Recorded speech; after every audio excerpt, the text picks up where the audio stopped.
네, 안녕히 주무셨어요. 4월 5일 화요일 손으로 묵상 시작합니다. 오늘 우리에게 준 하나님의 말씀은 누가복음 21장 10절부터 13절까지 말씀이고요. 말씀의 제목은 증언할 기회입니다. 같이 읽어볼게요. 그때 예수께서 그들에게 말씀하셨다. 민족이 일어나 민족을 치고 나라가 일어나 나라를 칠 것이다. 큰 지진이 나고 곳곳에 기근과 역병이 생기고 하늘로부터 무서운 일과 큰 징조가 나타날 것이다. 그러나 이 모든 일이 일어나기에 앞서 사람들이 너희에게 손을 대어 박해하고 너희를 회당과 감옥에 넘겨줄 것이다. 너희는 내 이름 때문에 왕들과 총독들 앞에 끌려갈 것이다. 그러나 이것이 너희에게는 증언할 기회가 될 것이다. 네, 누가복음 21장을 어제부터 같이 읽고 있죠. 예수님께 성전을 떠나시면서 하시는 이야기들이 기록이 되어 있어요. 성전 떠나기 전 마지막에 하신 게 어제 은지선 선생님과 함께 나눈 부자의 헌금과 거부의 헌금을 보시고 갚을 것이는 많이 내었다라고 하셨죠. 그게 어차피 성전을 떠나는 마지막 이야기였다는 게 되게 의미가 있는 것 같아요. 왜냐하면 그때가 성전을 막 재건하고 증축하고 있었을 때였거든요. 리모델링하고. 그래서 저런 화려한 부자들의 헌금으로 지어주신 거겠죠. 근데 예수님께서 이게 더 크다고 이야기하셨던 거. 왜냐면 부자가 세웠던 그것들은 무너질 거였거든요. 너희가 보고 있는 이것들이 돌 한 개도 돌 위에 남지 않고 다 무너질 날이 올 것이다. 저희가 지난주에도 예루살렘 그 성전이 무너지는 이야기 나누었었거든요. 다시 한번 읽어봅시다. 그때 예수께서 그들에게 말씀하셨다. 민족이 일어나 민족을 치고 나라가 일어나 나라를 칠 것이다. 다 무너질 거라고 하니까 언제 이런 일이 일어나겠습니까? 라고 물은 거고요. 거기에 대한 예수님의 답이에요. 더 읽어볼까요? 큰 지진이 나고 곳곳에 기후와 역병이 생기고 하늘로부터 무서운 일과 큰 징조가 나타날 것이다. 기독교 역사 2000년 동안 많은 사람들은요, 요걸 좀 찾아보려고 했어요. 그래서 민족이 서로 전쟁이 날 때마다 또 여러 가지 이런 자연재해가 일어날 때마다 하나님의 나라가 올 혹은 좀 환란이 올 그런 때인가? 라고 물었어요. 근데 생각해보면 저는 1980년부터 이런 일이 좀 기억이 나거든요. 항상 그랬던 것 같아요. 지금이 마지막 때다. 지금이 마지막 때다. 예, 지금이 마지막 때라는 얘기를 실은 2000년 동안 해왔다는 거예요. 왜냐면 그만큼 두렵고 무서운 이야기니까요. 더 무서운 건 우리 그리스도인들에게 이야기하시는 거죠. 이 모든 일이 일어나기에 앞서 사람들이 너희에게 손을 내어 박해하고 너희를 회당과 감옥에 넘겨줄 것이다. 너희는 내 이름 때문에 왕들과 총독들 앞에 끌려갈 것이다. 그런 전쟁과 자연재해도 무서운데 심지어는 하나님을 믿는 사람들이 더 환란이 또 고난이 있을 거라는 이야기예요. 예, 무섭죠. 그래서 피하고 싶죠. 근데 여러분 누가복음의 시작을 한번 생각해 보셔야 돼요. 누가복음 4장에 예수님의 첫 번째 설교가 기록이 되어 있었어요. 주님의 은혜에 해방되고 그리고 아픈 사람들이 낫는 그 해. 근데 그 해가 언제라고요? 이미 지금 이루어졌다라고 예수님께서 선언하고 시작하셨어요. 예, 이 누가복음 21장을 저희도 내일 좀 비슷한 본문 읽게 되는데 그걸 읽고 있는 저희들은요, 주님께서 선언하신 그 은혜를 살아가고 있는 사람들이에요. 근데 주님의 은혜가 이루어졌는데 그 뒤에 그런 어려움, 환난, 고난이 있다? 여러분 생각해 볼 게 있는 거예요. 저희는 이미 주님의 은혜를 살고 있는 사람들이에요. 그 은혜로 기쁨으로 살아가고 있는 사람들. 그 사람들에게 그 이후에 환난이 온다면, 어려움이 온다면 예수님께서 이야기하시는 거예요. 그 시간들은 너희가 피해야 할 시간이 아니라, 그러니까 저희가 왜 도대체 마지막 때가 언제인지 이렇게 궁금했던 이유, 매번 지금이 마지막 때라고 이야기했던 이유, 어찌 보면 그 마지막에 환난을, 고난을 피하고 싶었던 마음도 있잖아요.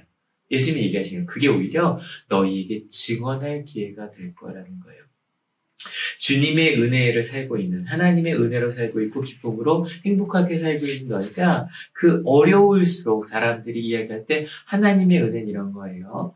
그리고 하나님이 지금 이 가운데 우리와 함께 하세요라면서 사람들을 오히려 올곧이 세우는 하나님의 뜻대로 이끌어주는 그런 증언할 기회가 될 거라는 거죠.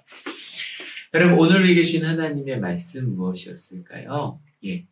누가복음은요, 주님의 은혜가 시작되었다라는 예수님의 선언으로 시작해요. 예, 그 이후로도 어려움이 있죠. 여러분 어떠세요? 예수님 만나고 나서, 구원받으시고 나서, 예수님을 인격적으로 경험하시고 나서 항상 모든 게 다 좋으셨나요? 예수님 만나고 하나님을 체험하고 나면 어려움이 없을 줄 알았는데 실은 많은 일들이 또 심지어는 예수님을 믿기 때문에 하나님을 알기 때문에 세상과 좀 다른 길을 가거든요. 또 예전에 보이지 않던 어려움들이 보이고 그들을 함께 도와야 되고 또 예전이라면 그냥 눈 감고 지나갔을 것까지도 기도하며 가게 되죠. 그래서 주님의 은혜를 사는 사람들은요, 실은 어려움이 있고 그런 일이 있을 때마다 주님과 함께하는 그 이야기들을 나눌 수 있어요. 그리고 똑같은 어려움도 예전의 어려움과 좀 다르죠. 왜요? 주님과 함께 가는 시간들이니까요. 그래서 그 시간들이, 때로 아프고 힘든 시간들이 오히려 하나님이 주시는 은혜를 또 하나님이 함께 하심을 또 하나님과 함께 가는 길을 증언할 기회가 되더라는 거예요.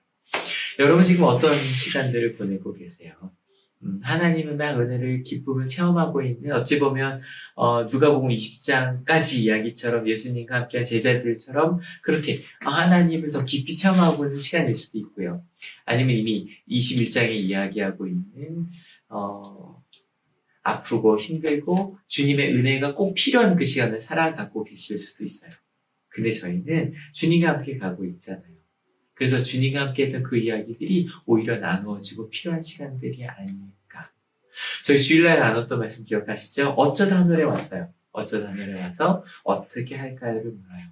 그러니 오늘 내일 같이 읽을 그 환난이나 고난의 그 시간들에도 저희는 하나님 어떻게 할까요를 묻고 하나님 주시는 그 이야기들을 증언할 수 있는 그런 우리들이 되지 않을까요?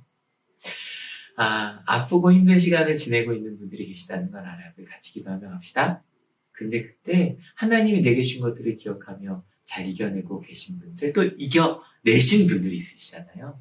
그 이야기를 함께 나누며, 함께 눈물 흘리며, 야, 난 이렇게 이겨냈어가 아니라 같이 눈물 흘리며 같이 그곳을 걸어내는. 그러면서 나와 함께 하신 그 하나님을 증언하며 또 하나님을 자랑하는, 또 하나님의 사랑을 나누는 오늘 하루가 됩시다. 같이 기도하시겠습니다. 하나님, 주님의 은혜가 시작되었습니다. 그리고 주님의 자녀가 되었고 하나님의 아들, 딸이 되었고 예수 그리스도의 제자가 되었습니다. 그리고 그 이후에 많은 일들이 있었습니다. 개인적인 혼란도 있고요. 함께 겪어내야 될 일들도 있었습니다.